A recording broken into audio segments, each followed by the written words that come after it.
아까 제가 용품들 설명드렸는데 그 중에서 그 지옷이라고 있습니다. 지옷 그걸 제가 설명 안 드려서 설명드리고 하겠습니다. 지옷은 뭐냐면 몸에다가 종이 옷을 입혀드리는 거예요. 그래서 지옷을 제가 제작해 놓은 거를 보여드리고 어떤 순서로 입히는지 이걸 먼저 설명드린 다음에 그 다음 설명드리도록 하겠습니다.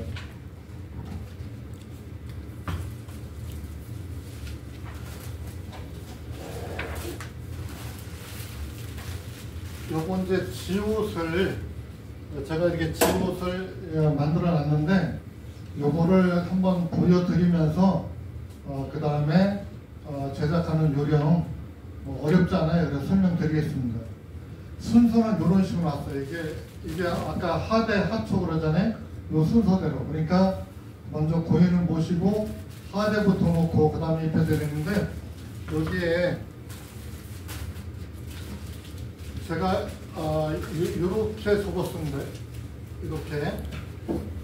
요거는 염지, 아까 염지를 가지고 대략 3분의 1을 이렇게 접었습니다. 3분의 1을 접어서 그 다음에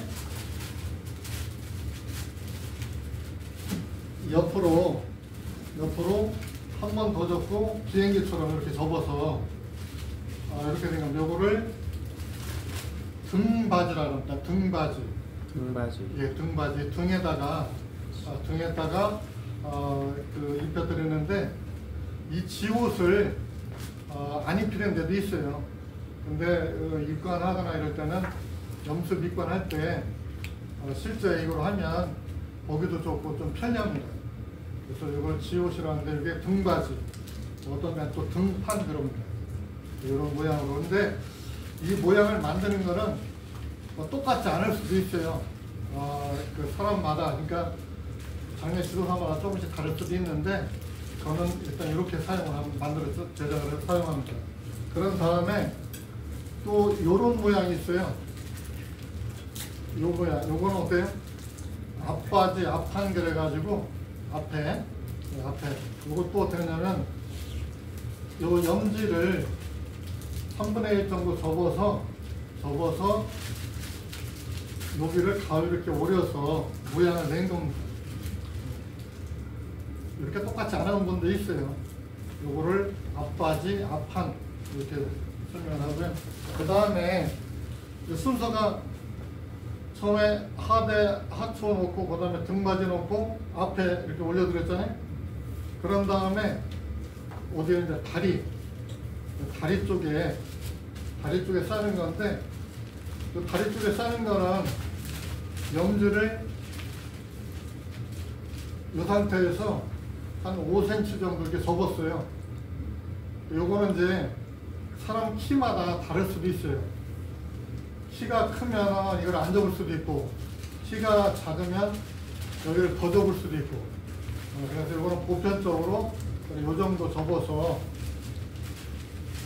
두 개를 만들어 놓은 거예요. 그 다음에 이제 발을 쏴야 되잖아요. 이건 이제 발싸개라고 하는데, 이 정도 접었습니다. 한 4분의 1 정도. 그래서 이것도 발 2개. 그 다음에 팔을 쏴야 되겠죠. 이것도 마찬가지로 다리에 싸듯이 이렇게 접으면 돼요. 접어서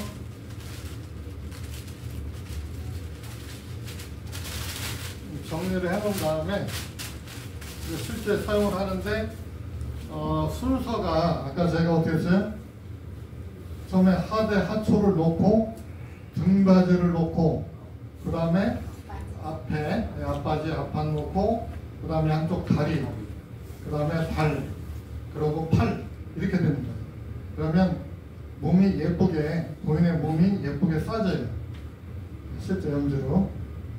이거는 이제 나중에 실제 그 염습 미권 할 때 보시면 아마 이해가 갈 겁니다. 그래서 용품은 이렇게 준비가 된다는 거. 좀 복잡해요? 네. 그 다음에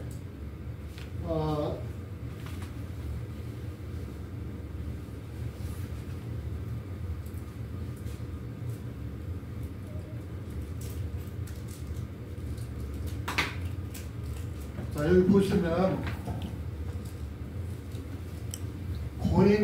고인을 이제 그런 염상에다가 다이자에 염 다이에도 올려놓고 오신 다음에 아까 7맥을 묶었잖아요.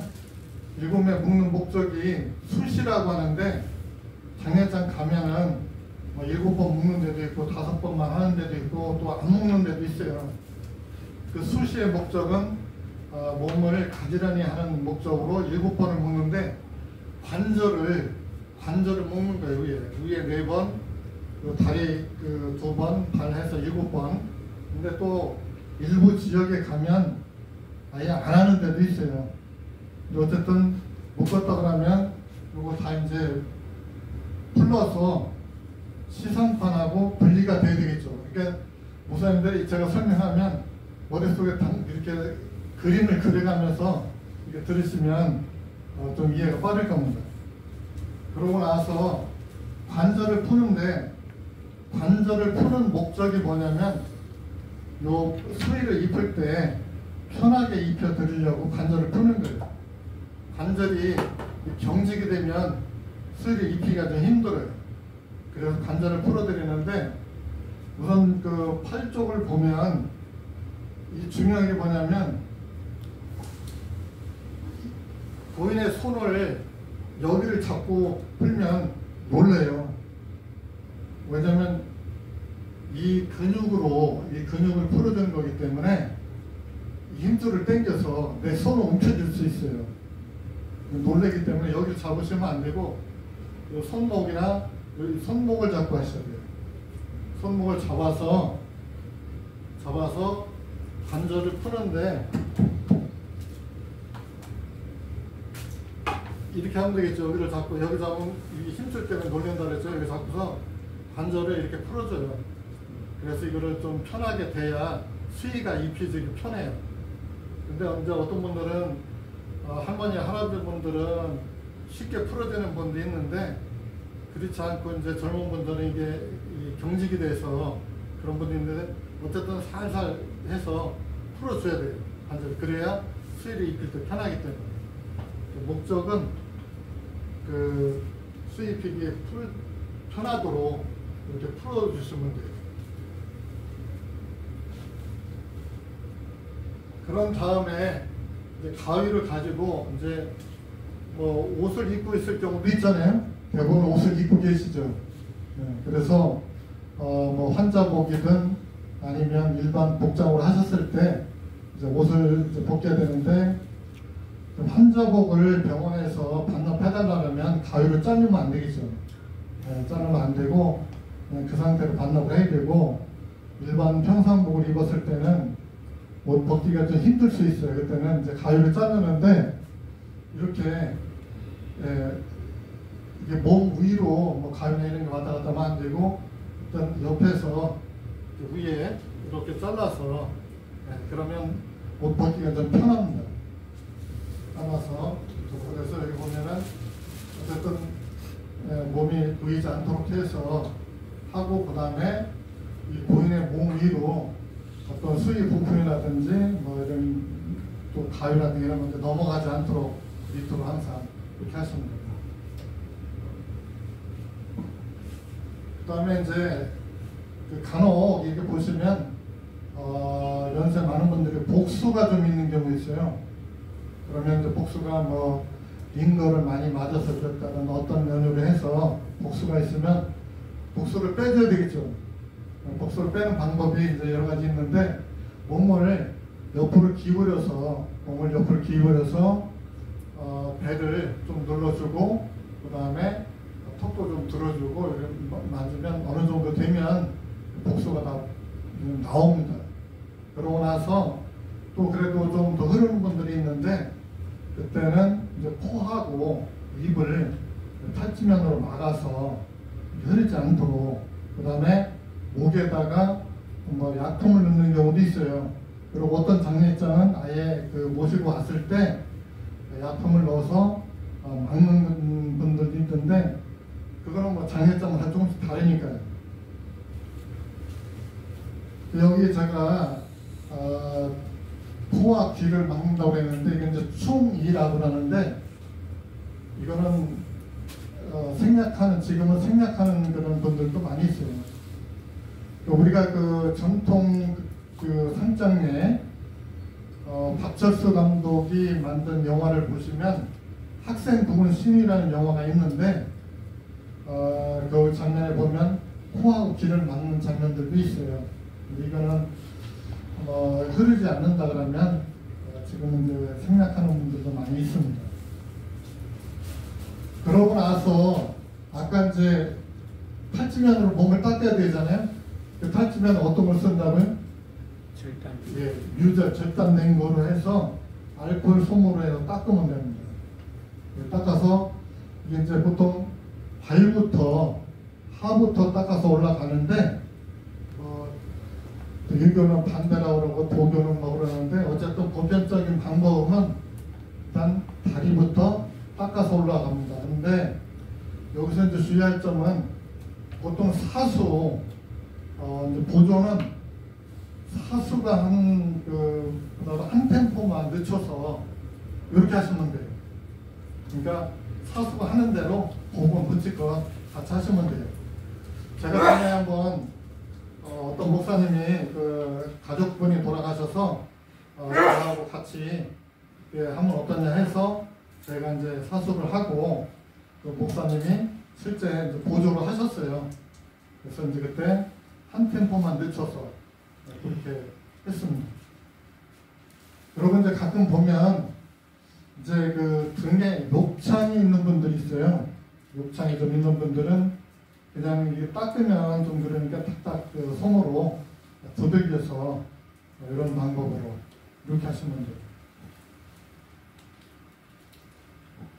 그러고서 여기 아까 제가 설명드렸듯이 처음에 어때요? 하대, 하초, 기저귀를 먼저 놓고 그 다음에 기저귀 놓고 여기다가 이제 등받이 순서는 아까 설명드린 대로 등받이 그 다음에 앞바지, 다리, 발, 팔 이런 순서로 하시면 됩니다. 그러니까 보조할 때는 사수가 하는 대로 그냥 한 템포 늦춰서 따라서 하시면 돼요.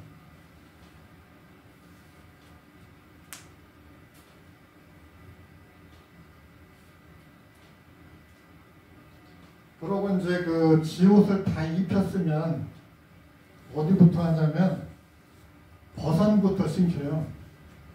버선 우리가 이제 옷 입을 때 어떻게 양말부터 신나요? 그 사람마다는 틀리겠지만 양말 신긴다고 보면 버선부터 신겨드리고 그 다음에 아까 제가 손에 싸는 거 뭐라 그랬죠? 예, 악수. 악수를 하시면 돼요. 악수. 악수를 싸고 그 다음에 남자는 바지인데 그림에 보시면 바지를 잡고 손을 넣어서 양쪽 손을 바꾼 다음에 이런 식으로 같이 잡고 그러니까 바지 위에서 손을 넣어서 한쪽으로 바꿔 잡아야 됩니다. 바지 위에 손을 넣어서 이쪽 손으로 바꿔 준 다음에 바지를 잡고 역대 부분을 잡아서 올려드리면 돼요. 수의 입히는 과정이 그렇게 복잡하지 않아요. 버선 신겨드리고 악수하고 그 다음에 바지 입혀드리고 허리 끈 매고 데님 끈 매고 위에 어떻게 돼요? 저고리하고 속저고리 도포 이렇게 입혀드리면 돼요. 그러고 난 다음에 여기 보면은 부사수가 고인 옆으로 모시고 사수가 등줄을 깔끔하게 정리하는데 이게 뭐냐면 바지를 입히고 나면 이 등 뒤가 제대로 정리가 안 되는 부분이 있어요.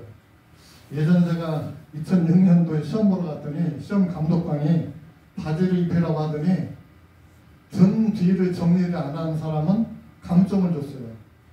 그러니까 반드시 수의를 입힌 다음에 고인을 옆으로 보시게 하고 등 뒤에 정리를 깔끔하게 하는 방법, 그걸 보셔야 됩니다.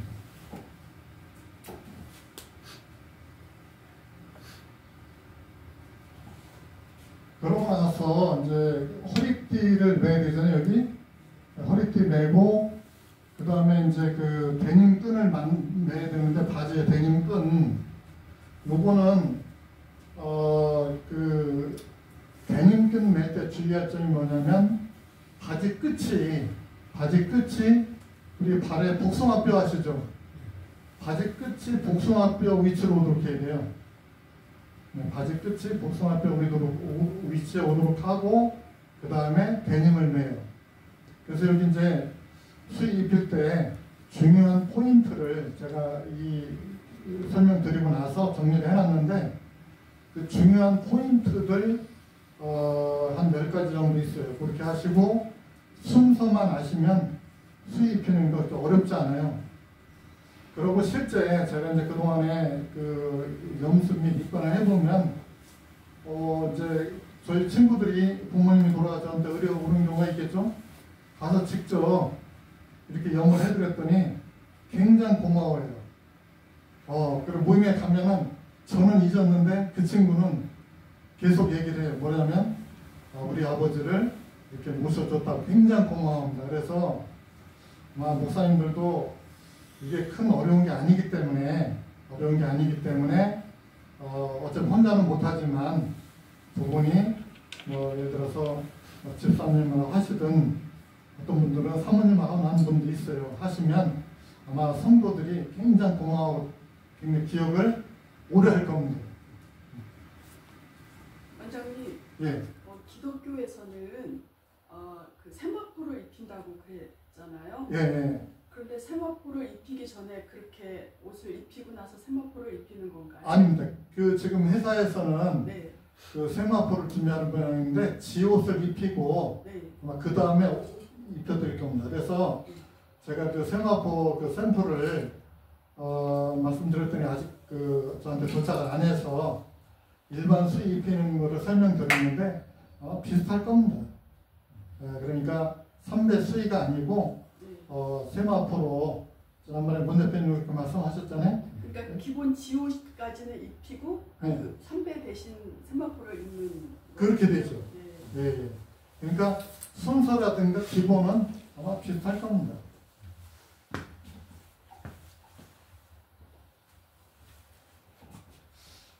자, 여기 제가 이제 가장 중요하다고 했는데 여기 지금 뭐라고 했냐면은 해병대 모습을 적어놨어요. 우리가 바지를 입고 나면 허리띠를 매면 이 밑에 부분은 펑퍼짐해서 보기가 안 좋아요. 그래서 이거를 해병대는 어때 밑에가 깔끔하게 정리가 되잖아요. 그거를 제가 설명하려고 했던 건데 이거는 실제 이제 입혀 있는 걸 보시면 이해가 할 텐데 요령이 있어요. 우리가 이제 수의를 입혀드릴 때는 어쨌든 깔끔하게 하는 게 가장 중요하기 때문에 그거를 제가 해병대라고 표현했는데 이게 뭐냐면 그 우리가 이 수의를 보면 수의에 바지에 보면은 한쪽 오른쪽에는 재봉선이 일직선으로 되어 있고 왼쪽에는 삼각형으로 되어 있어요. 삼각형 여기가 왼쪽으로.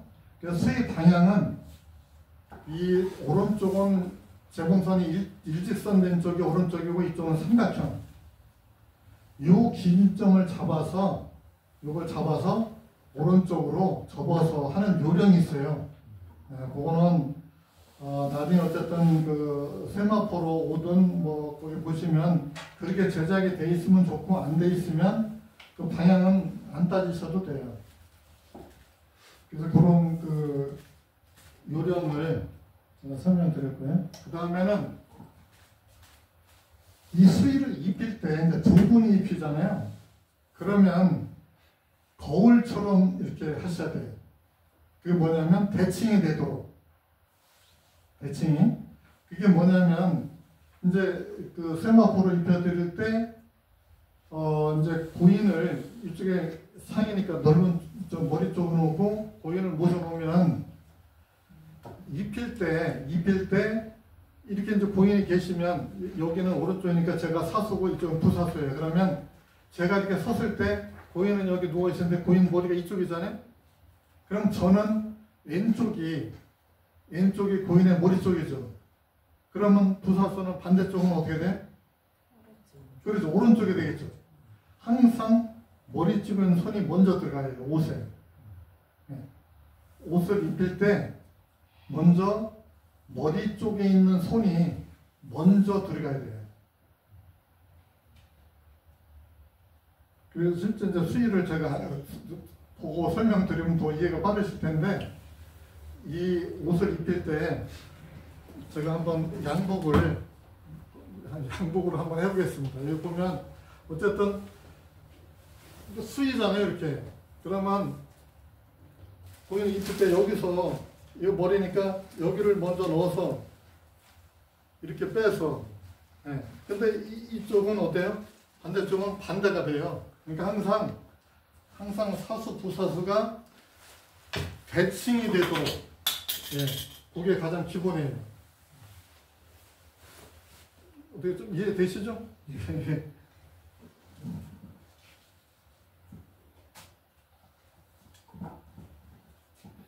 그러고 이제 뭐 우음산 끈이라든가 이런 설명을 그런 생각을 하고, 그 다음에 끈을 넣는 방법이 있어요. 이제 고인이 이렇게 누워 계시면 우리가 이제 그래도 몇 번은 묶어야 되잖아요. 묶는 목적이 팔이 떨어지면 반응 보시 힘드니까. 그래서 이제 끈을 넣는 방법이 있는데, 끈을 자루다 하는 방법이 있고,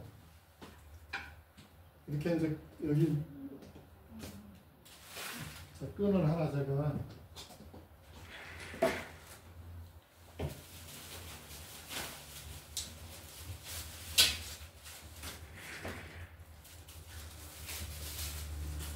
묶으려면 끈을 어떻게 돼요? 고인 밑으로, 고인이라면 이렇게 자로 이렇게 밀어넣는 방법이 있어요. 이렇게 많이 쓰기도 하고, 그 다음에 자를 사용하지 않을 때는, 예를 들어 바지가 있다면 바지를 그 허리춤을 잡고 이렇게 감아서 잡고 약간 들어주고 이거 그냥 넣어도 돼요. 그러니까 두 가지 방법이 있어요. 제가 이제 그동안에 경험 보면 이 자루도 하니까, 예전에는 어떻게 유족이 보는 데서 다 염수 밑관을 했잖아요. 그러니까 자루다 밀어넣는 게 별로 좋지 않다고 하는 분들이 있어서, 물론 지금은 유족이 그 염습하는 거를 보기를 대부분이 원치 않아요.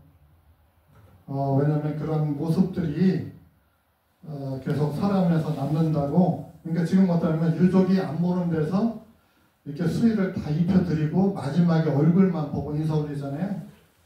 그러다 보니까 뭐 어떤 방법으로 하든 간에 뭐 그런 별 문제가 안 되는데, 자루다 막 이렇게 밀어넣으니까 안 좋아하는 분이 있어서, 그 다음에 어떻게 했냐면 이렇게 이제 허리춤을 잡고 들어서 넣는 방법, 자를 아예 사용하지 않는 방법, 뭐 그렇게 저는 하고 있습니다. 그러니까 그거는 뭐 어떤 방법을 하든 간에 그런 관계는 없다고 봅니다. 그리고 이제 여기서 수의에 보면 제가 여자 거는 고쟁이 그리고 터진 부분을 이렇게 해놨는데, 이게 뭐냐면 바지가 남자 거는 그냥 이렇게 일직선으로 되어 있는데, 여자 거는 그 뒤쪽에 터 있습니다. 그래서 터 있는 부분이 밑으로 가도록, 세마포도 아마 그렇게 제작할지는 모르겠는데, 일반 수의에는 여자 거는 밑에가 터 있도록 이렇게 되어 있습니다. 그러고 나서 이제 그 배 위에 양손을 이렇게 7면 놓는다고 되어 있는데, 요거는 뭐 교회에서는 3번만 놓고 그냥 풀어주는 경우이기 때문에, 어쨌든 기본으로는 묶는 방법 요령인데, 여기 보시면 여기 보시면 제가 뭐를 설명하려고 했냐면, 이 우리가 그 염하고 나서 손을 묶을 때 보면 이렇게 묶잖아요. 이렇게 묶으면 이게 어떻게 되죠? 죄인 묶는 모습이 좀 그렇잖아요. 그래서 묶을 때 저는 그냥 일직선으로 이렇게 합니다. 이렇게 처음에 손이 떨어지지 않도록 이렇게 일단 올리지만, 이것도 뭐 남자 여우 이렇게 뭐 책에는 어느 데 있더라고요. 근데 이렇게 올려서 어깨부터 이렇게 묶되, 어깨 묶고 나서 이렇게 풀어서 일자가 되도록, 이게 좀 편하지 않을까요? 그래서 그 X로 안 하고 일자로 이렇게 하는 것도 좋다고 봅니다. 그리고 또 한 가지 뭐냐면, 고인이 복수가 배가 부른 분들이 있어요. 배가 부른데 배가 이렇게 올라왔는데 이거를 다시 또 X로 묶으면 어떻게 돼요? 반뚜껑이 안 닫히는 경우 있어요. 목사님 혹시 그 입관 예배에 가셔서 반뚜껑이 혹시 편하게 안 닫히는 경우도 보신 적 있죠? 그래서 일자로, 그 다음에 이제 관도 보면 요즘에는 관뚜껑이 이렇게 편편화된 거는, 요거는 어떻게 돼요? 관에 1단, 2단, 평관 뭐 이렇게 나와요. 그래서 그 예전에 매장할 때는 이제 배가 올라온 분들은 관을 2단관 그래서 안에 이렇게 저 샘플로 갖다 놨는데 저렇게 높게 해놓으면 모시기가 좋게 돼 있겠죠. 그러고 나서 이제 얼굴을 닦여드리고, 그 다음에 뭐 일부 화장도 하고, 머리도 손질해드리는데, 근데 전에 제가 겪은 경험이 있는데, 기독교에서 화장을 못하게 하는 분들이 좀 있더라고요. 그냥 그 모습대로 하라고.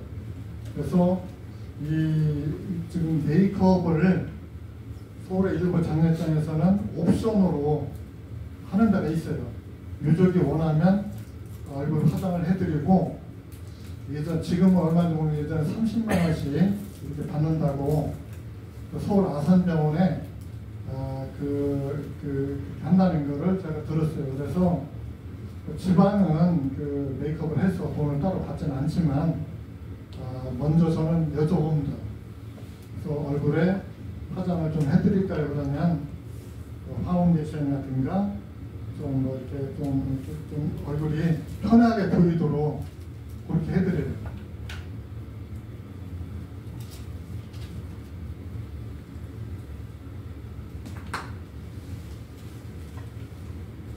여기서 제가 이제 포인트, 아까 중요한 거 몇 가지 말씀드린다고 했잖아요.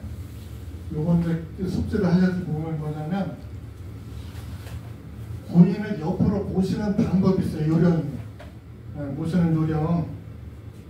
어떻게 돼요? 부사수가 사수 쪽에 손등을 팔꿈치로 누르고, 뭐냐면 요거를 손을 이렇게 배후에 또 올려서 부사수가 여기 올리면 팔꿈치로 누르고, 그리고 부사수가 히프하고 어깨를 잡고 옆으로 모시는 거예요. 모실 때 직각으로 모셔야 돼요. 그러니까 여기에 힘을 줘가지고, 여기에 힘을 딱 안 주고 하면 고인이 밀릴 경우가 생길 수도 있죠. 그래서 이 팔꿈치로 여기 손등을 배후에 누르고 히프하고 어깨를 잡고 직각으로 이렇게 모시도록. 그리고 부사수가 허리를 피면 돼요. 어떤 분은 이러고 있는데 힘들어요. 그러니까 딱 피시면 돼요. 그게 중요하고, 그 다음에 이 바지끈하고 도포끈 매는 방법. 이 바지끈하고 도포끈 매는 방법이 있는데, 이거는 그냥 제가 설명드리고 실제 나중에 시연을 해보도록 하겠습니다. 그래서 사수 쪽 끈을 위로 향해 두고 X로 묶는다. 요거는 이렇게 좀 이해가 잘 안 되실 것 같아요. 이렇게 설명을 그냥 드릴게요. 그 다음에 얼굴 이 싸매는 부속품 묶는 요령인데, 덮어드리는 요령이죠. 아까 얼굴에는 부속품이 몇 가지가 있다고 했죠? 3가지가 있다고 했어요. 먼저 사각형으로 된 면모, 그 다음에 복권, 폭권하는 쪽돌이, 또 하나 턱받이 이렇게 있습니다. 여기서 중요한 게 뭐냐면 항상 끈을 먼저 잡는다는 거. 네, 면모든 아니면 그 복권이든 턱받이든 세 가지를 끈을 먼저 잡고 하셔야 돼요. 그 다음에 이제 데님 끈 매는 방법인데, 이 데님 끈이 어때요? 바지에 보면 재봉선이 있습니다. 몇 개. 재봉선을 기준점으로 잡는데, 재봉선이 다리 안쪽으로 오도록 해서 한쪽 손으로 엄지손가락을 옮겨 잡고, 그런 다음에 바깥에서 밀어 넣어서 묶는 거예요. 위치는 어디로 간다고요? 복숭아뼈에다가 바지 끝이 오도록 이렇게 하셔야 돼요.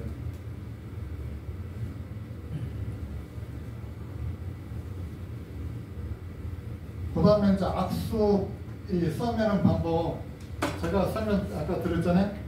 끈을 잡고 끈 바깥에서 안으로 넣어서, 끈이 두 개잖아요. 그러면 한쪽 끈을 잡고 한쪽 끈을 반대로 돌려서 안에다가, 모든 매듭은 안쪽에다가 매야 돼요. 그래야 깔끔하게. 바깥쪽으로 매면 좀 보기가 싫잖아요. 그래서 안쪽에다가 매도록 그렇게 하시면 돼요.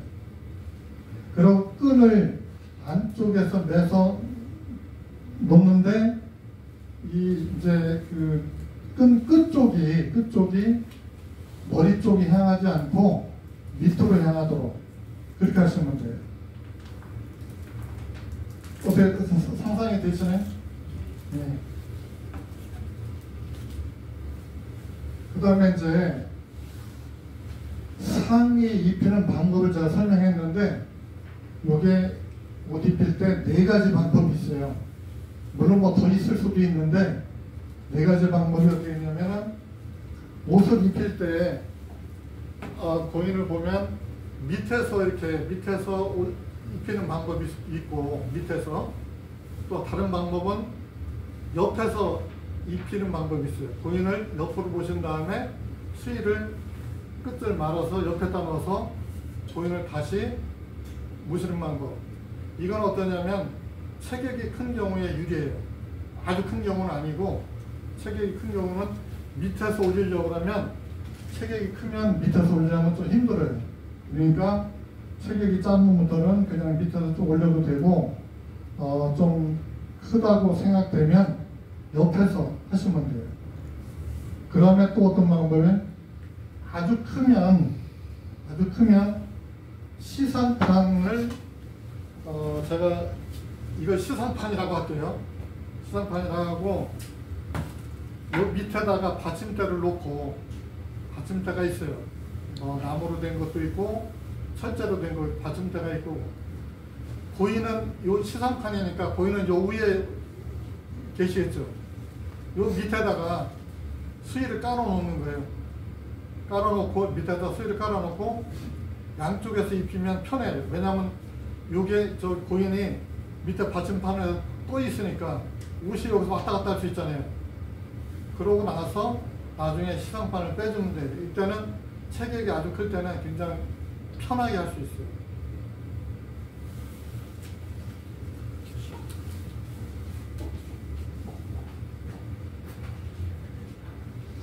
이제 그런 형태가 있고, 그 다음에 이제 치마 입히는 방법도 있는데, 여기 보면 치마 입힐 때도 어때요?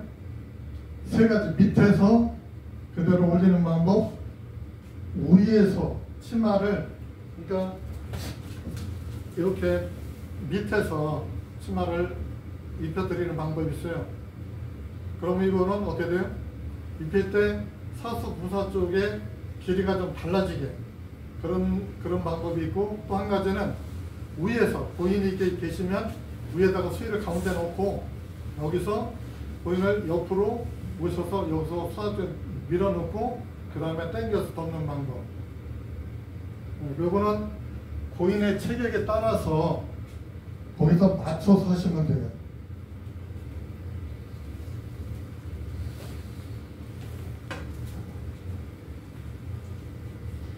그다음에 이제 그 우리가 묶을 때 제가 여기 뭐라 하냐면은 흔들리지 않도록 지그시 한다고 그랬어요. 이제 이게 습관화되면 어떤 분들은 아까 우리가 묶을 때 7면 묶으면은 그냥 지그시 묶으면 되는데 이런 식으로 탁탁 치면서 묶는 사람들이 있어요. 그러면 어떻게 돼요? 고인이 흔들리니까 유족이 보면 굉장히 불안해요. 그러니까 묶을 때는 지그시 당겨서 지그시 이거를 탁탁 하면 어떻게 돼요? 고인이 흔들릴 수 있어요. 그래서 지그시 한다고 하는 요령. 그 다음에 이제 여기 끈을 매는 방법 중에서 보폭끈이든 원상끈이든 간에 요 끈은 어디에요? 여기 이제 우리가 배에다 묶는 경우도 있고 그 다음에 바지 같은 경우에 뭐 밑에 묶는 경우도 있는데 십자가를 만드는 요령이 있어요. 십자가. 그래서 끈을 묶을 때 아무래도 교인 같으면 끈을 십자가로 묶어주면 좋겠죠, 이게. 그래서 만약에 이제 이걸로 묶는다고 보면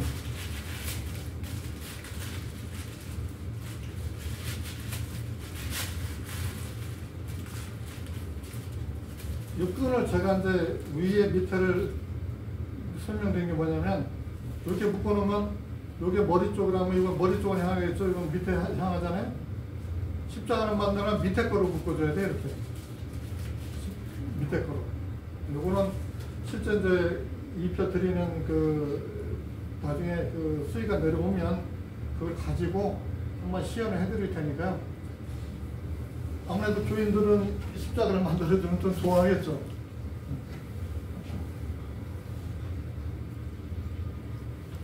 그 다음에 요거는 이제 관에다 세팅하는 방법인데 요거는 좀 다른 방법도 있어요. 요거는 이제 생략을 할게요. 그 다음에 여기 제가 아까 그 결혼할 때 여기 통결관 이렇게 되어 있는데 이 묶는 요령이 있어요. 요령이 통결관은 석창을 끊지 않고 그대로 묶는데 요거는 사수하고 부사수가 강약 조절을 잘해야 돼요. 안 그러면 이게 늘어져 가지고 우리가 원부할 때 가끔 보시면 막 관이 많이 늘어진 거 보실 수 있죠. 그게 왜냐면 사수 부사수가 힘을 강약 조절을 제대로 당겨서 묶어야 되는데 그렇지 않으면 늘어지는 경우가 있어요. 그리고 예전에 예로 보면 장례장에서 장례 지도사들이나 교육을 할 때 현장 교육을 할 때 굉장히 그 뭐랄까 제일 좀 지적을 많이 하는 그런 부분들이었어요. 근데 지금은 이렇게 안 하고 잘라서 하는 방법도 있어요. 그것도 나중에 한번 설명해드리겠습니다.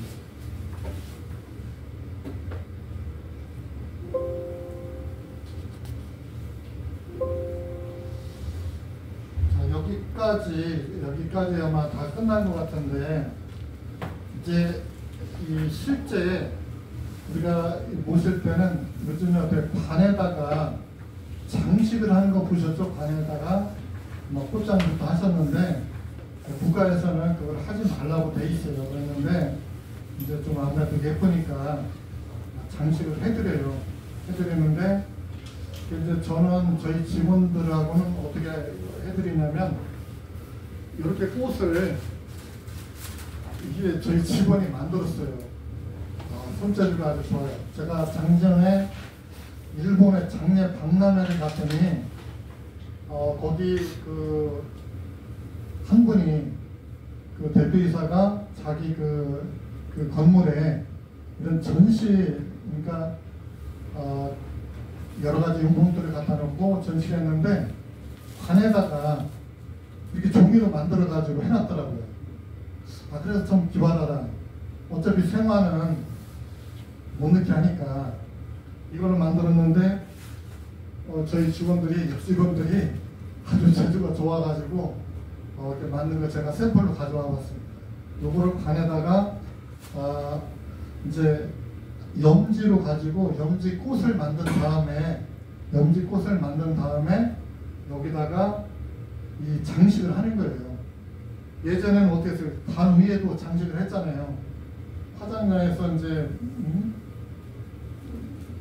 못하게 하니까 관 위에는 안 하는데 관 안에는 이렇게 장식들을 하는 걸 좀 보셨을 때 세모화로 하시기도 하고, 저는 어쨌든 꽃을 예쁘게 만들어서 요거를 만드는데, 기독교 같으면 십자가를 장미꽃으로 해서 이렇게 만들어드려요. 그 다음에 이제 제가 여기 기도문 갖다 놨는데 많이 보셨죠? 저 뒤에도 놨습니다. 그게 요한복음 말씀이죠?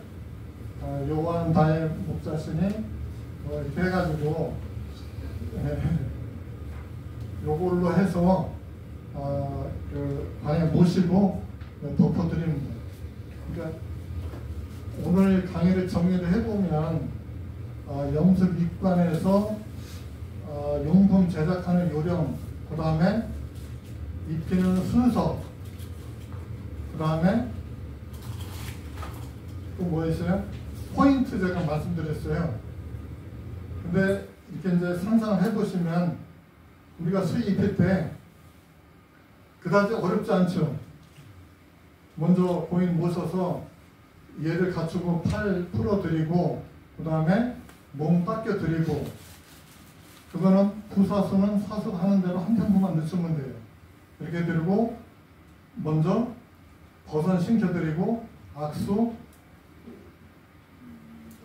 그 다음에 바지, 위에 상의, 그러면 그 끝이에요. 그 상태에서 유족이 안 보니까 상태에서 뭐 입혀드리고, 유족이 이제 오시면 목사님들이 기도, 노사는 좀 틀리지만 기도 올리시고, 그 다음에 마지막으로 이제 얼굴 덮어드리는데, 얼굴에는 세 가지 부품이 있다고 그랬죠. 면모, 복권, 턱권, 쪽돌이, 그 다음에 턱바지. 요 정도 하면 요게 다 그 염습이 끝난 거예요. 예전에 매장할 때는 21매도 묶고 이렇게 했는데, 지금은 화장률이 95%이기 때문에 여기까지 하시면, 그래서 저는 그렇게 생각해요. 목사님들이 이제 장례 선교사로서 이제 하시는데, 이런 염습도 계기가 되면 직접 하시는 것도 좋지 않을까. 그거는 이제 회사 방침이 있겠죠, 이제. 그 다음에, 아까 소대 말씀드린 대로 상담하는 요령, 요거를 실습을 좀 해야 되는데, 잠깐 쉬었다가 하도록 그렇게 하겠습니다. 혹시 질문 있으실까요? 아까 7번 묶는 거 얘기하시면서 네. 시신을 고정시키는 의미에서 그렇게 하신다고 했잖아요. 고정에? 시신을 이렇게 반듯하게 이렇게 하기 위해서 그러시다고. 그거는 수시, 그러니까 7번을 묶는데, 처음에 돌아가셔서 안치실에 모실 때 몸을 가지런히 하는 절차 7번, 그 수시가 있고, 그 다음에는 이제 수의를 입혀드리고 묶는 거는, 이걸 안 묶으면 팔이 떨어져서 안에다가 모시기가 힘들겠죠. 그 절차입니다. 근데 저번에 대표님이 얘기하실 때는 칠성신 얘기하면서 그런 의미도 있다라고 얘기를 하셨었는데, 7번 심판받는데 칼에 치료해서 끊어지지 않게끔 그런 얘기 하셨거든요. 네. 그런 의미도 있는 건가요? 아닙니다. 거기는 그런 의미를 두시면 안 돼요. 그러니까 저는 문 대표님이 거기 보면은 불교에서는 칠성신이라고 해가지고 이러는데, 그런 의미를 두는 게 아니고, 여기서는 그냥 온전하게 관에 모시는 절차에, 처음에 안치실에 모실 때 7번은 장례장에서 하잖아요. 장례장 안치실 모시게 하기 때문에 그거는 목사님들 관여하기가 좀 어렵죠. 왜냐면 그분들이 그 절차에 따라서 안치실에 모시는데, 거기에는 일정 또 비용이 부담이 돼요. 그런데 아까 제가 예의적으로 그걸 안 하는 데도 있다고 그랬잖아요. 근데 이제 우리는 이 절차에서 7번을 묶든 어떤 분들은 3번만 묶으라는데, 그 목적이 뭐냐면 팔이 떨어질까봐. 그러고 발 쪽에 안 묶어주면 모실 때 발이 벌어질 수도 있잖아요. 그래서 묶는 거예요. 그러고 나서 저는 이제 교회 다니는 분들은 다 풀어드려요. 이 결박하는 걸 또 안 좋아하시잖아요. 그래서 그거는 묵는 목적이 아까 말씀하신 뭐 칠성신 그런 의미가 아니고 관에 모시기 위한 목적. 네, 그렇게 하시면 돼요. 그러니까 풀어준다는 얘기는 관에 넣고서 푼다는 얘기죠? 그렇죠. 네, 넣고 풀면 손이 편해지잖아요. 그러면 관에 그 칠성판이라는 걸 얘기했었잖아요. 네. 그러니까 관 위에 또 칠성판이라는 게 있는 거예요. 아, 칠성판은 뭐냐면 불교에서 네. 구멍이 7개 있는 건데 우리는 시상판이라고 그래요. 네, 그게 뭐 북두칠성 그런 아, 형태. 네. 네, 그게 그 문 대표님 강의하실 때 네. 여기에 칠성, 신 뭐 이렇게 설명하셨잖아요. 그런 의미가 아니고 이거는 고인을 모시기 위한 하나의 부속품이에요. 이게 뭐냐면 고인을 모실 때 고인이 이 위에 계신 거예요. 고인을 이게 없으면 이렇게 들으려고 하면 어떻게 막 늘어지겠죠. 이게. 그러니까 요 위에 고인을 모셔놓고 양쪽에서 이게 드는 거예요. 양쪽에서. 그게 칠성판인 거예요? 시상판. 시상판이요? 예. 이거는 칠성판이라고 안 하고 칠성판은 여기 이제 구멍이 7개 있어서 북두칠성을 해놓은 거잖아요. 그게 그래서 뭐 이렇게 그 물이 빠지고 뭐 그러는 역할을 한다고 그렇게 해서. 그거는 이제 몰라요. 매장할 때 뭐 네. 그런 것도 있다지만은 네. 매장할 때는 사실은 이거 쓰지 않아요. 매장할 때 고인의 체격이 굉장히 뭐 다리가 비틀어지고 그래서 이렇게 편하게 피기 위해서 이걸 고정대로 쓸 때 말고는 이거 안 써요. 그러니까 이제 우리가 지금까지 설명한 소렴, 대렴 들어가는데 소렴은 옷 입히는 절차고 대렴은 여기다가 아까 장매로 몸을 싸서 순물 한 매로 묶었잖아요. 네. 그때도 이건 안 써요. 근데 예외적으로 다리가 이렇게 굽어서 펴주는 역할을 할 때 이걸 고정판을 쓸 수는 있어요. 그러니까 이거는 모시기 위한 수단으로 쓰는 거지 다른 뭐 의미가 있다고 보면 안 돼요. 그리고 이거는 실제 칠성판도 아니에요. 그러니까 국가 표준 용어로는 시상판이라고 그래요. 그래도 문헌적으로는 그쪽에서 온 거죠? 맞는 건. 문대표관은 문헌적으로는 거기서 유래가 됐다는 거. 그렇죠. 저거를 이제 불교에서 칠성판이라고 이렇게 불러요. 근데 사실은 이제 이 구멍이 있어야 되는데 없어요. 지금 쓰는 거. 그냥 고인을 모시기 위한 도구로만 쓰고 있는 거죠. 대표님, 그리고 그 영지옷이나 그 수의를 입히는 거에 대해서는 종교적인 의미는 없는 거죠. 수의 입히는 거는 글쎄 뭐 특별한 건 없고 이제 단지 이 수의가 이제 종교별로 수의를 그렇게 따로 제작하는 데도 있어요. 뭐 어떤 기독교 수의 같으면 수의에다가 여기다가 그 성경 말씀을 이렇게 새겨서 그런 분들도 있고 또 어떤 데는 또 불교 같으면 불교 마크를 넣어서 만든 방법도 있고 그랬는데 그래서 뭐 수의는 뭐 특별히 그래서 지금 그 회사에서는 세마포로 쓰신다고 그러잖아요. 예. 그러면 그거는 제가 보지를 못해서 어떤 형태인지는 모르겠는데 어쨌든 아마 수의 입히는 방법도 좀 편하게 제작하지 않았을까. 부속품들은 얼굴에 싸는 부속품들은 있을지라도 아마 입히는 거는 편하게 하지 않았을까 생각이 드네요. 제 얘기는 그 영지옷이나 수의를 입힐 때 영지들 옷 하나하나 다 부분별로 하잖아요. 예. 그런 것들이 어떤 종교에서 이렇게 의미가 오지 않았냐, 그렇지는 않습니다. 그거는 아니고요. 일부 성교에서는 안 입히는 데도 있어요. 꼭 입힌다는 법은 없어요. 근데 지옷을 입히면 예전에는 그 유족이 다 보는 데서 처음부터 다 보여드렸어요. 그러니까 처음에 너무 어떤 분들은 이 공연을 처음부터 하니까 충격받으니까 그 다음에 어떻게 했냐면 그럼 우리가 지옷을 예쁘게 입혀드리고 그 다음부터 보시면 어떠냐 해서 그렇게 했는데 그 다음에는 이제 제가 볼 때 이걸 이 수의 입힐 때 좀 편하긴 해요. 미끄러움이 이렇게 수익 올라가니까. 왜냐면 안치시에서 나오시면 좀 수분이 있을 수 있잖아요, 몸에.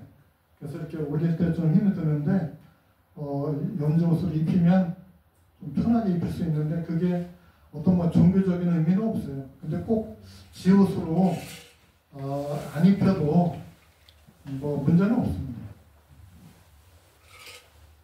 근데 그 지옷으로 입히고 안 입히고는 누가 결정하는? 그거는 저는 유가족이 결정하는. 예, 저는 항상 그 유가족한테 저기 미리 여쭤봅니다.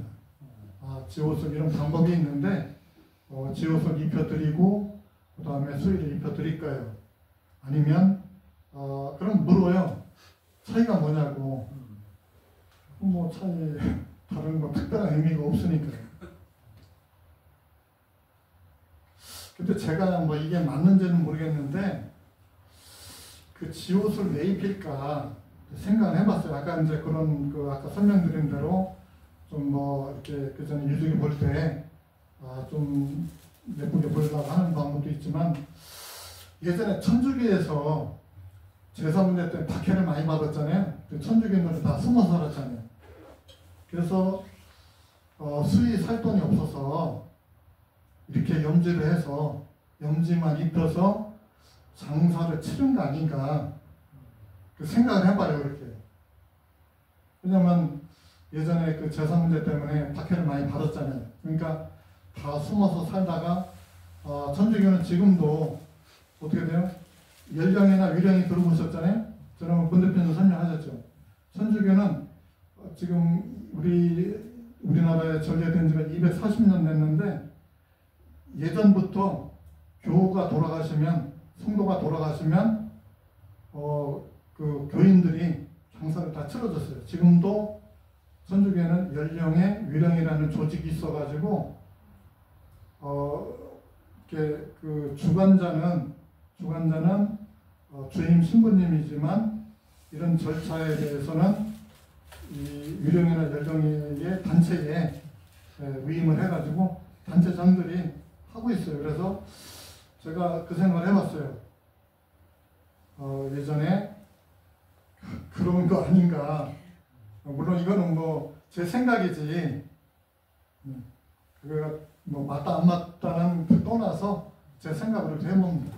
그러니까 목사님들이 꼭 지옷을 입힌다 안 입힌다는 뭐 의미는 없어요. 그래서 저는 유족한테 항상 먼저 여쭤봐요. 이런 방법. 이제 종교별로 좀 틀리니까. 왜 그러냐면 기독교 같은 경우에는 주일날 발인 안 하시잖아요. 근데 간혹 또 하시는 분도 있어요. 간혹. 왜냐면 가족이 종교가 다 똑같지 않을 경우에 분쟁이 생기면 어떤 때는 이제 주일날 담임 목사님은 그 예배를 또 하셔야 되니까 부목사님이 오는 경우도 있는데 그냥 그 뭐 일반적이진 않지만 아주 이례적으로 그런 경우도 있고 또 차이점이 뭐냐면 참고로 알아보시면 좋을 게 천주교는 어떻게 돼요? 고인을 모시고 나갈 때 보통 고인은 어디가 먼저 나가요? 머리가 먼저 나가잖아요. 천주교는 반대로 나가요. 천주교만 그러니까 반대로 나간다는 의미는 우리가 볼 때는 이제 거꾸로라고 하는데 천주교의 교리는 뭐냐면 내가 하나님한테 걸어서 간다 해가지고 발부터 나가요. 그럼 어떤 어르신들이 장례 지도사한테 왜 관을 거꾸로 가느냐고 그래요. 그러면 천주교는 그런 특징이 있고 또 천주교는 삼장 예식이라고 그래가지고 전국이 다 표준화되어 있어요. 똑같이. 근데 개신교는 어때요? 교파별로 아니면 뭐 목사님마다 약간씩. 그 다음에 또 특징은 기독교는 어때요? 목사님만이 온전한 권한을 가지기 때문에 천주교나 여기처럼 누가 할 그 없어요. 간혹 뭐 장로님들이라든가 뭐 기도는 하시는 걸 봤는데 어쨌든 이관 예배라든지 다른 예배라든지 하관 예배에 목사님이 안 계시면 안 되잖아요. 그런 특징들은 있습니다. 그 지옷 같은 경우는 도교나 이런 좀 안 좋은 의미가 있는 것이 아니라면 왜 이렇게 냉동이 되어 있다가 고인이 이렇게 시신이 나오잖아요.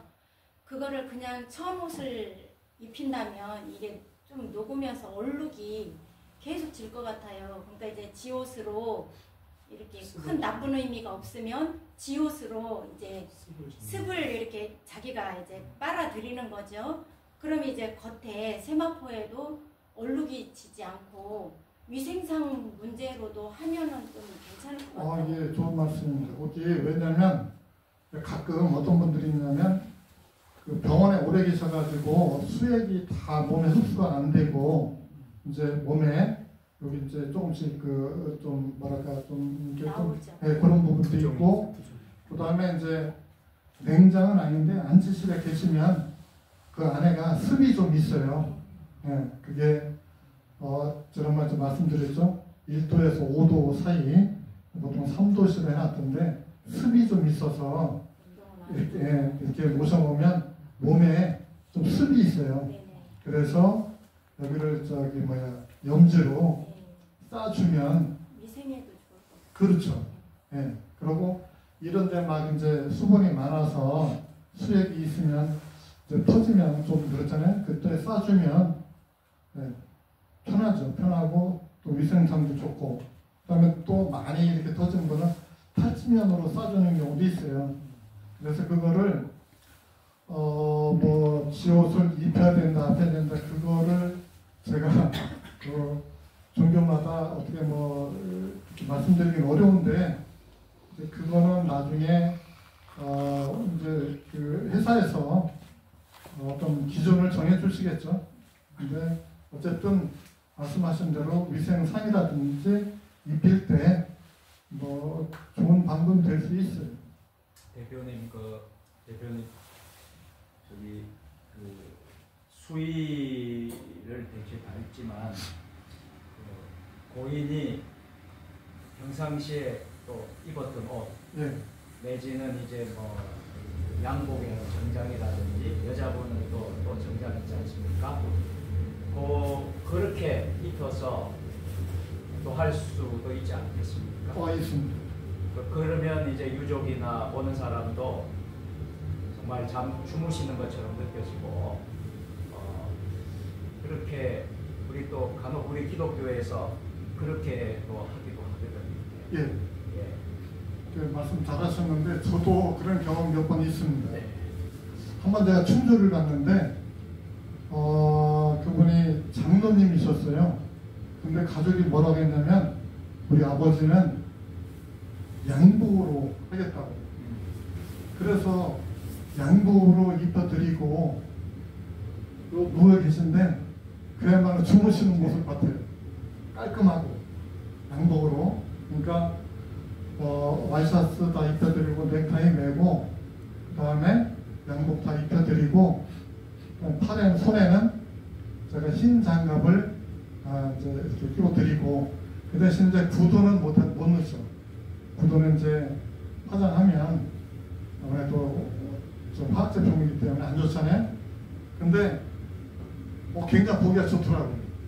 그렇게 해서 보신 적도 있고 또 어떤 경우를 봤냐면 할머니인데 유족이 집에서 한복을 입혀갖고 오셨어요. 그래서 그 상태로 안치실에 모셨는데 유족이 뭐라고 했냐면 그대로 관에 모셔달라고. 그러니까 뭐냐면 집에서 수의로 안 하고 입던 한복, 양복 이래서 그대로 모신 적이 있어요. 그 모습이 더 모습이 좋더라고요. 단지 이제 양복으로 입힐 때는 수의보다 조금 입히기가 힘들어요. 힘들어요. 근데 이제 그것도 요령으로 하시면 돼요. 어떻게 하냐면 그 수의는 이게 수의가 커요. 다 크게 나오는데 이 양복이나 이런 거는 어떻게 돼요? 딱 맞죠. 그러니까 이렇게 팔을 이렇게 만세를 부르게 해가지고 거꾸로 입히면 돼요. 와이셔츠도 이렇게 들어서 여기서 거꾸로 입혀서 그 다음에 이 상의도 마찬가지로.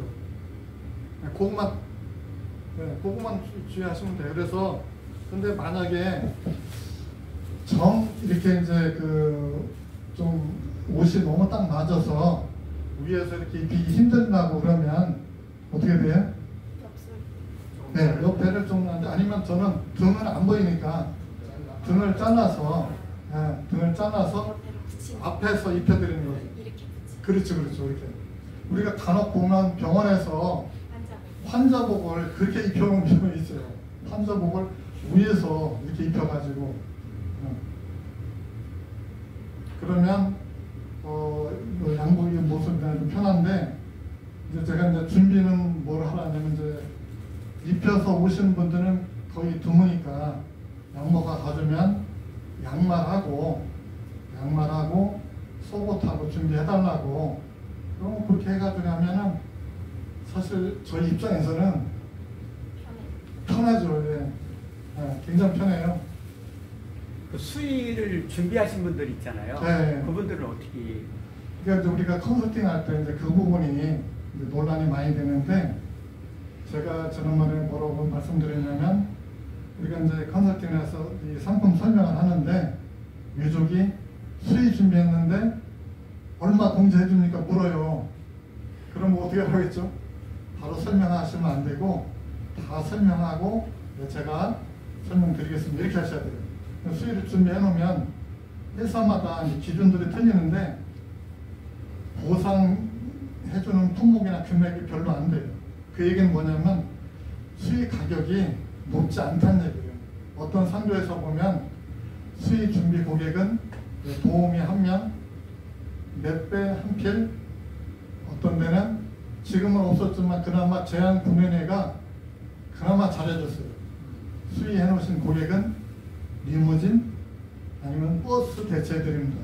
근데 그 회사가 지금 어떻게 했어요? 제한구매회에서 보람상조를 매각을 했어요. 근데 대부분의 상조회사 약관을 보시면 수의 준비 고객이 어떤 데는 10만원 페이백 해드립니다. 이 정도. 네. 그리고 도우미 한 명 같으면 지금 보통 시급이 10,000원이니까 10만원에서 10 얼마 되겠죠? 그렇게 기준이 있어요. 그래서 우리가 이제 이 실제 실무에서 보면 고객이 준비해 놓은 그러니까 고객이 준비한 거는 뭐가 있느냐면 권리 포기로 간주합니다. 이런 문구가 있어요. 그러니까 고객이 준비해 놓은 거에 대해서는 예를 들어서 상품 가격이 500만 원이다, 400만 원 있으면 약관에 넣어놨어요. 고객이 먼저 준비한 부분은 권리 포기로 간주합니다. 근데 예외적으로 어떤 회사는 페이백을 해드립니다. 있어요. 도우미를 안 쓰면 도우미, 또 수의를 준비했으면 수의 준비해놓은 고객. 그래서 많이 주는 데는 그건 회사마다 틀리기 때문에 일정하지 않아요. 그래서 금액으로 해놓은 데도 있고 아니면 또 다른 보상 품목으로 해놓은 데도 있고 그렇습니다. 이 절 쪽에서 많이 수의를 팔아먹더라고요. 이게 지하방이라고 해가지고 그 떴다방들 있잖아요. 그런 데서 수의를 팔고 실제 수의를 안 주고 증서만 주는 데도 있어요. 그래서 수의는 우리가 보관하고 있다가 돌아가시면 연락하면 수의 제공해주고 나머지 상품에 대해서 어떻게 해주겠다 이렇게 있죠. 근데 이제 양복도 좋고 한복도 좋은데 세마포하고 3배 배옷을 입히는 이유가 빨리 이렇게 잘 썩으라고 이렇게 하는 거잖아요. 근데 지금 화장이 95%잖아요. 지금은 화장이 95%이기 때문에 상관이 없는 거네요. 그럼 세마포도 어차피 마로 만드는 직물이니까 얇은 직물이라 옷으로 할 경우 지우 하는 걸로 필수나 아니죠? 근데 이 양복으로 입힐 때는 지옷으로 할 필요가 없어요. 그러고 지옷을 입혀서 하냐 그러면 아까 양복이 타이트하기 때문에 입히기가 힘들어요. 그러니까 그냥 위에 그 저기 러닝셔츠, 그다음에 와이셔츠 그렇게 입혀드리고, 그러니까 이 러닝셔츠가 그 지옷 역할을 한다고 보면 되죠. 그러고 나서 양복 입혀드리고, 그럼 아주 뭐 그 모습이 깔끔하고 좋아요. 그럼 저 판에는 고정을 해야 되잖아요. 여기요? 예. 안 해도 돼요. 시신 옮기고. 예. 이거 아까 설명드린 대로 예. 고인을 그 장례자로 모시고 왔을 때 고인을 저기 뭐 양쪽에서 그냥 들기 위해서 하는 역할만 하는 거지. 그거 아무 묶어야 되지 않아요? 양복을 처음에는 입고 오셨는데 묶어야 하잖아요. 관에 이렇게 화장을 하더라도 관에는 들어가시잖아요. 아니 필요 없습니다. 네? 화장하더라도 그냥 안아가지고 넣던데 네, 이거 필요 없어요. 수의 입혀가지고 그냥 안아가지고 예. 관에다가 우리가 모실 때 관에 모실 때는 어떻게 해요? 머리 쪽하고 다리 쪽하고 가운데 같이 안아가지고 이렇게. 들어서 그렇게 모시면 되죠.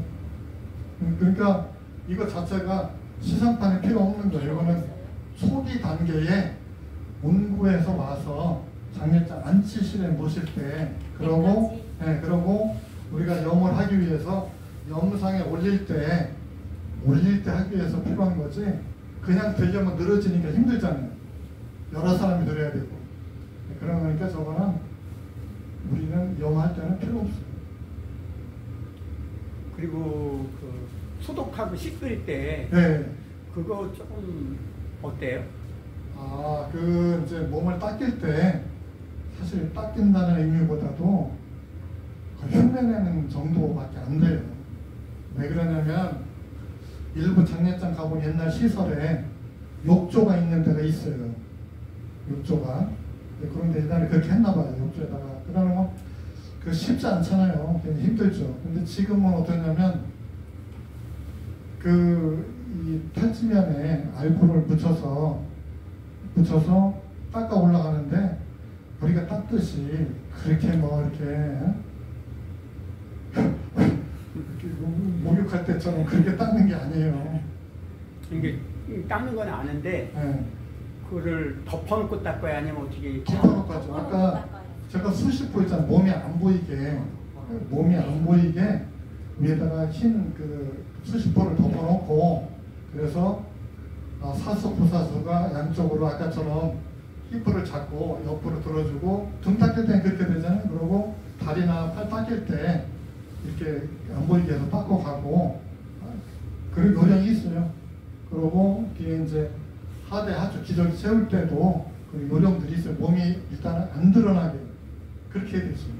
근데 이제 저는 시할머니 결혼해서 얼마 안 돼서 시할머니가 돌아가셨는데 뭘 덮고 맨몸을 저희들 앞에서 이거 지우시면 뭐면 다 하신 거예요. 근데 이제 부사수 쪽이 우리가 보이는 쪽이거든요.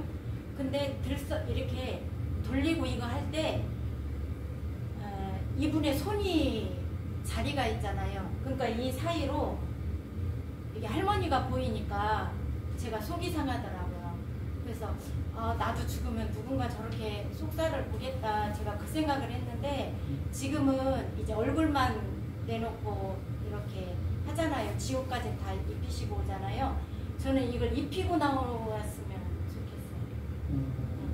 그 요즘에는 입혀드리고 마지막 인사하는 얼굴만. 그렇죠. 네. 지금 대부분 다 그래요. 그래서 장례 지도사들이 지금은 편해요. 예전에는 처음부터 다 하려면 장례 지도사가 어떻게 돼요? 둘이 2인 1조가 돼서 숙련이 되지 않으면 빨리빨리 하지 않으면 시간을 못 맞췄어요. 보통 1시간 내에 다 끝내야 되는데 대령까지 이 손발이 굉장히 빠르지 않으면 못해요. 근데 지금 어때요? 유족이 안 보는 데서 미리 다 입혀드리고 얼굴 뵙잖아요. 그러니까 장례 지도사들 편한 데다가 그렇게 숙련이 안 돼도 보조를 할 수 있게 이렇게 돼 있어요.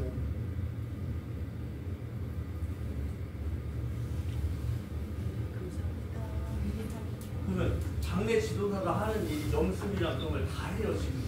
그러니까 장례 지도사 역할을 크게 나누면 상담이 40%, 그 다음에 염습 입관이 대략 30%, 나머지 행정 처리, 장지 안내가 30% 이렇게 보시면 돼요. 그래서 장례 지도사가 어떤 분들은 세분화된 경우도 있어요. 어떤 데서는 상담만 하고 인과는 다른 사람한테 맡기는 거예요. 아까 얼마요? 보통 2인 1조 30만 원 주는 데도 있고 아니면 25만 원 주는 데도 있고 그래요. 보조는 보통 10만 원, 사수는 뭐 15만 원에서 20만 원 정도 그렇게 되고 장지만 또 안 내는 사람이 있고. 근데 저도 상조회사를 운영하다 보니까 어땠냐면 우리 장례 지도사들이 업무가 많아서 이제 많이 돌아가실 때는 어떻게 돼요? 장례가 많아서 중복될 경우도 많이 있잖아요. 그러면 상담을 제가 가서 하고 상담한다는 얘기는 뭐예요? 이미 장례는 스타트가 됐다는 얘기예요.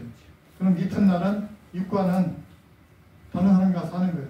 근데 아까 그 말씀대로 속살이 보이면은 어떻게 마음도 상하고 안 좋죠. 그러고 더 한 발 나가서 고인이 할머니 같으면 누가 하는 게 좋아요? 여자 장례수사 하면 좋죠. 그래서 제가 그 협약한 어떤 농협에서는 딱 그 조항이 있어요. 계약 조항이. 고인이 여성분이면 여성 장례 지도사가 입관해라. 그래서 그때는 저희 직원이 여직원들이 가서 입관을 해드려요. 그러고 또 어떻게 돼요? 발인하는 날 뭐 일이 막 겹쳤어요. 그럼 어떻게 돼요? 발인하는 분만 따로 다른 분이 가서 할 수 있어요. 그러니까 장례 지도사가 상담, 염습, 입관, 발인까지 대부분이 그렇게 하지만 때에 따라서는 세분화해서 할 수 있다. 어떤 분은 그래요. 상담을 아주 잘하는 분이 있어요. 그러면 어떻게 돼요? 그분이 상담하면 유리하겠죠. 유족의 신뢰를 하니까. 그 다음에 또 어떤 게 있어요? 입관할 때 아까 말씀드린 대로 고인이 여성분 같으면 여성 장례의사. 예전에는 한 10년 전만 해도 꺼리는 부분이 있었어요. 꺼리는 분들이. 특히 경상도, 그 안동, 뭐 이쪽에는 유교 어떤 그런 관습이 지금도 남아있잖아요. 그러니까 여자가 장례 치려면 조금 뭔가 꺼리는 부분이 있었는데 지금은 어때요? 오히려 더 여성 장례에서 여자분들이 더 편하게 유족을 대할 수가 있어요.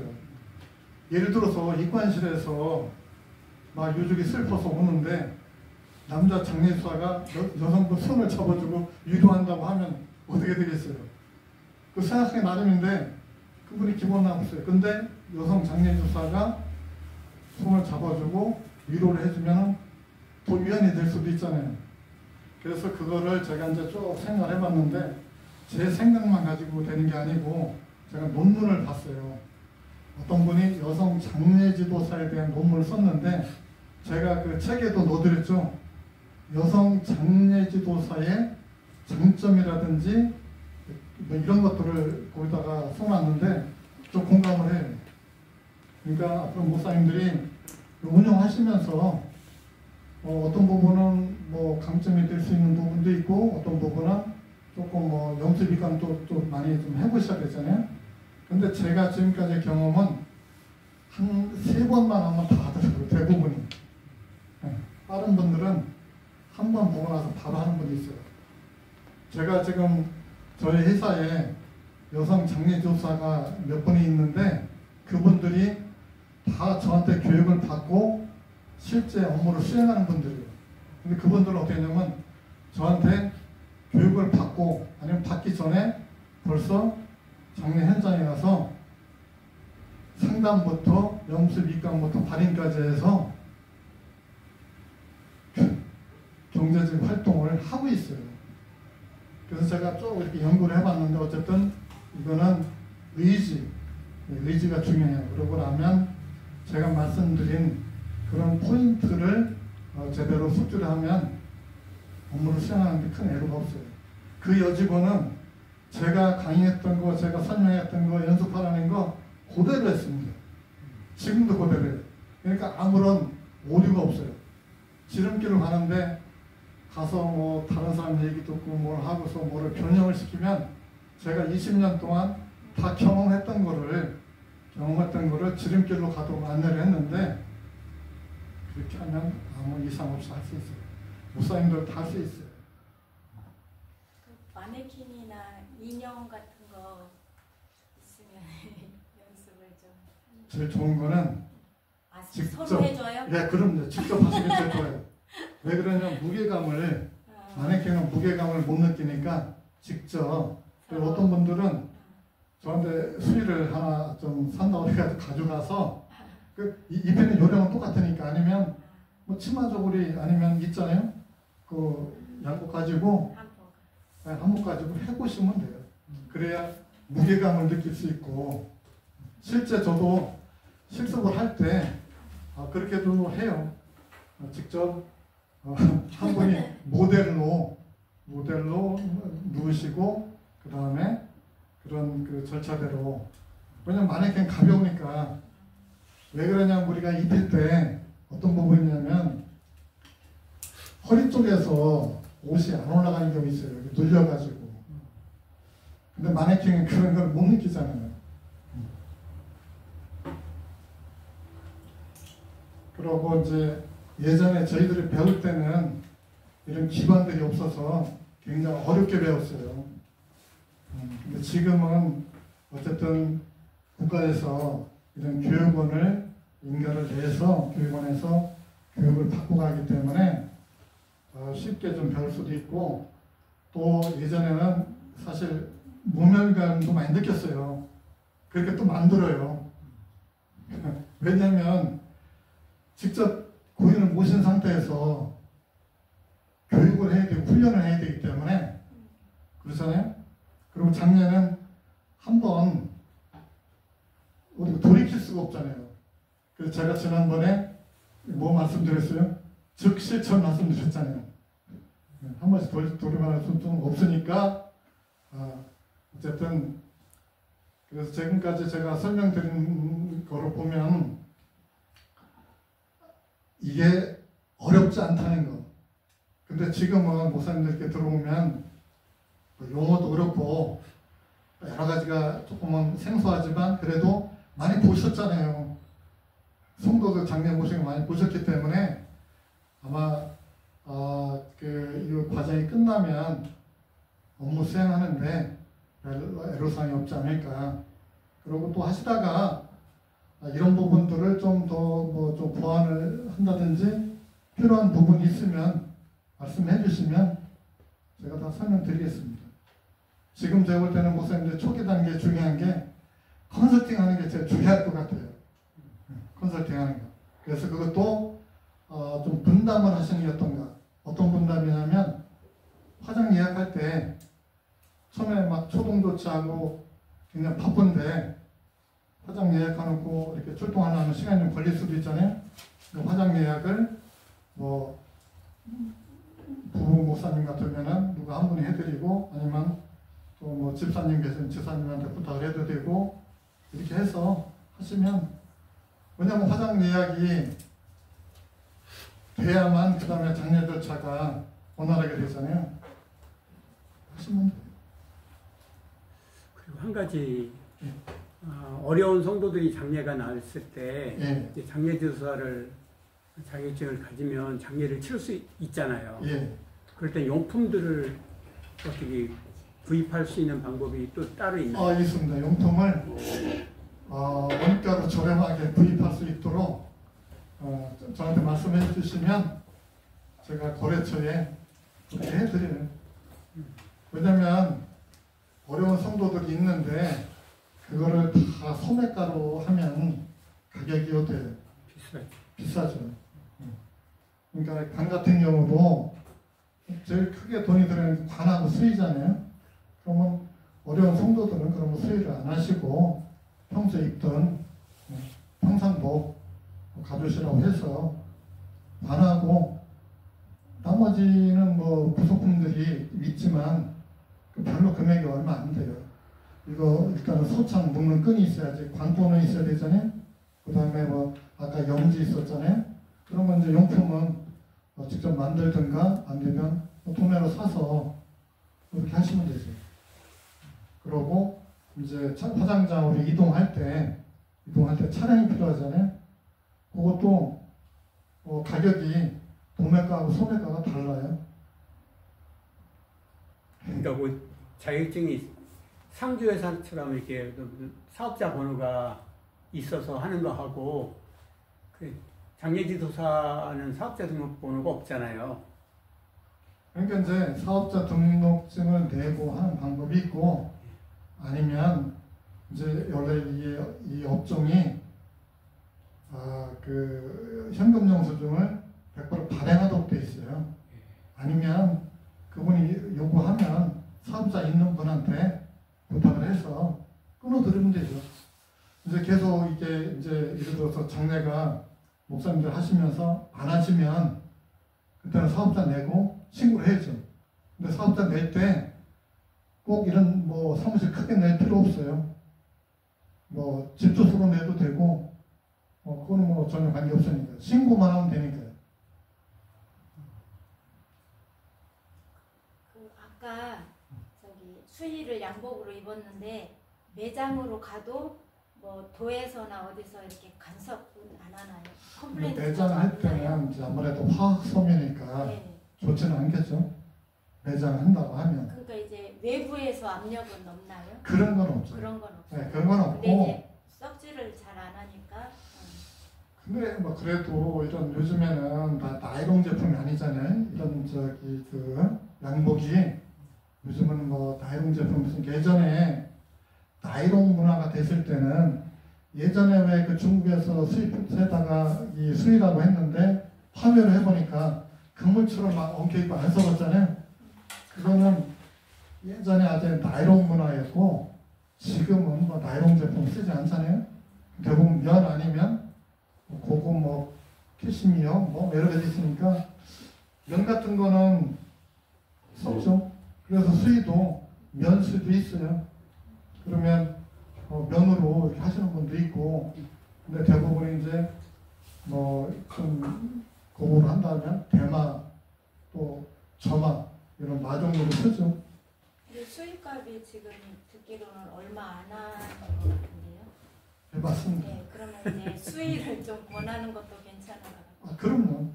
네, 수의가 우리가 이제 도매로 우리 이제 하면 도매로 가져가야 되잖아요.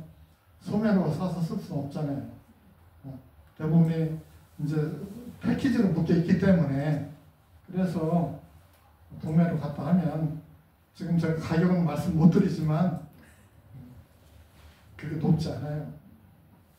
장례지도사는 그 장례시장에 직원으로 되어 있는 거지 그 프리랜서 이렇게 활동하시는 분도 있나요? 있죠.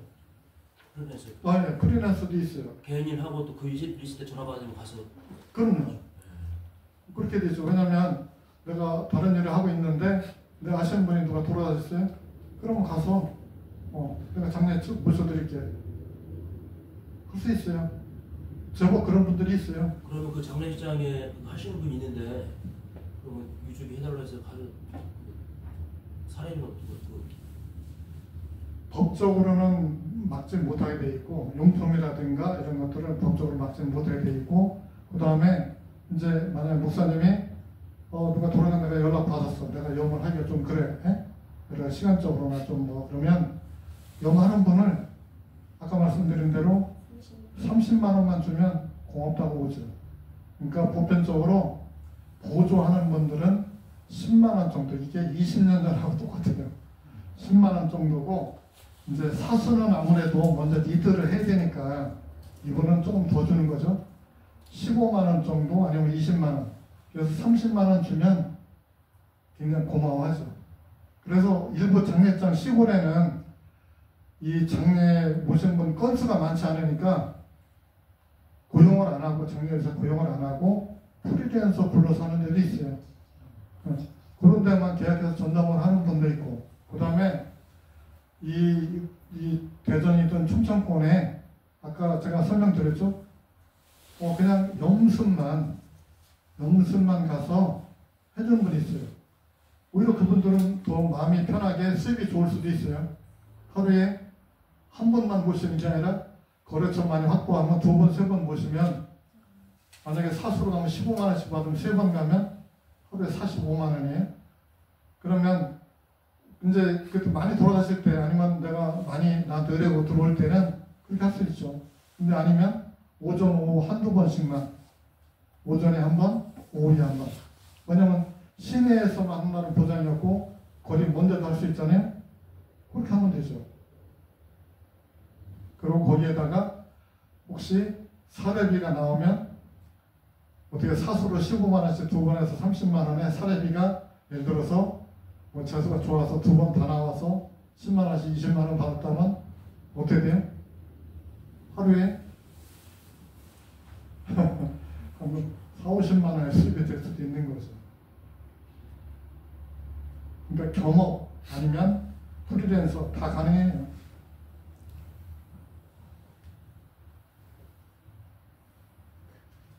저기 장례에서 매장이나 화장에서 그 유골을 그 사연장으로 뿌리는 경우도 있잖아요. 예. 그 나중에 어떻게 절차가 있나요? 보고하는 절차가? 그건 없죠. 자연장 뿌리는 방법은 예를 들어서 유골을 봉안당으로 들어갈 수도 있지만 예. 매장하고 나서 어떻게 없죠. 그건. 그게 뭐냐면 이제 지난 그 시간에 이후에 절차가. 지난 시간에 강의 드렸는데 괴장 유골이라고 해서 땅에 묻혀 있는 분을 파묘를 해서 그거는 절차가 있는 걸로 알고 그렇죠. 있어요. 그래서 파묘를 할 때 괴장 신고 필증을 받는다고 했잖아요. 예. 괴장 신고 필증을 받아서 그걸 가지고 일단 화장 예약을 해야 되겠죠. 그런 다음에 이제 뿌리는데 그 화장장에 유택동산이라는 데가 있어요. 유택동산. 거기는 이제 원두막처럼 져서 여러분들을 한 통에다가 부셨다가 지자체에서 나중에 다 차면 이제 배장을 하도록 이렇게 돼 있잖아요. 근데 이제 뿌리는 데는 그 우리 법규에는 지정된 장소, 아까 법규 보셨잖아요. 해양장이라든지 이 장사시설에 그렇게 지정된 데, 거기다가 뿌리면 돼요. 그러니까 지정돼 있지만 꼭 다 뭐 지정된 대로 뭐 하라는 법은 또 없잖아요. 법에는 돼 있는데 예. 이제 몰래 이런 분들이 있죠. 제가 이제 경험을 보면 어떤 분은 이 강에 가서 그런 분도 봤어요. 강에 가서 강에다가 뿌려뜨리는 분. 근데 이거는 뭐 누가 신고하면 법적으로 뭐 문제가 되겠지만 그분들은 뭐 누가 신고한 적이 없으니까 뭐 그냥 어쨌든 법적으로는 안 맞지만 이제 그런 분도 있어요. 그 다음에 이제 불교 같은 경우 어떤 경우로 봤냐면 화장한 유골을 분구를 해서 밥하고 섞어서 새가 먹도록 뭐 이런 분도 봤어요. 근데 어쨌든 그렇게 몰래 뿌리는 거는 어쨌든 현행법으로는 위법이라는 거 말씀드립니다. 요 대전에서 뭐 인천까지 해양장 한다고 인천까지 간다는 게 쉽지는 않잖아요. 가끔 봤어요. 인천 딱 한 곳이 뭐 동해안, 서해안, 남해안도 있는데. 예, 저기 부산도 제가 있다고 들었고 가보지는 않았어요. 그 다음에 동해안에 강릉인가 어디에 그 업체가 있다고. 그래서 인터넷에서 그 해양장 한번 쳐보시면 몇 개 나와요. 그래서 여기서는 제가 몇 번 그 인천 해양장을 한 일이 있습니다.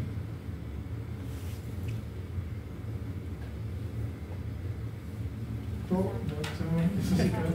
원장님 이거 해서 해외로 이렇게 진출하는 아시는 계시는 분 있나요? 해외에 가서. 근데 해외까지는 왜냐면 그 나라 문화하고 다 이런 게 우리가 틀리기 때문에 해외에 가서 하는 거는 조금 쉽지 않을 것 같아요. 문화들이 틀려서. 우리 고유 문화하고 제가 일본 그 장례 그 박람회를 가봤는데 우리하고 조금 차이가 있어요.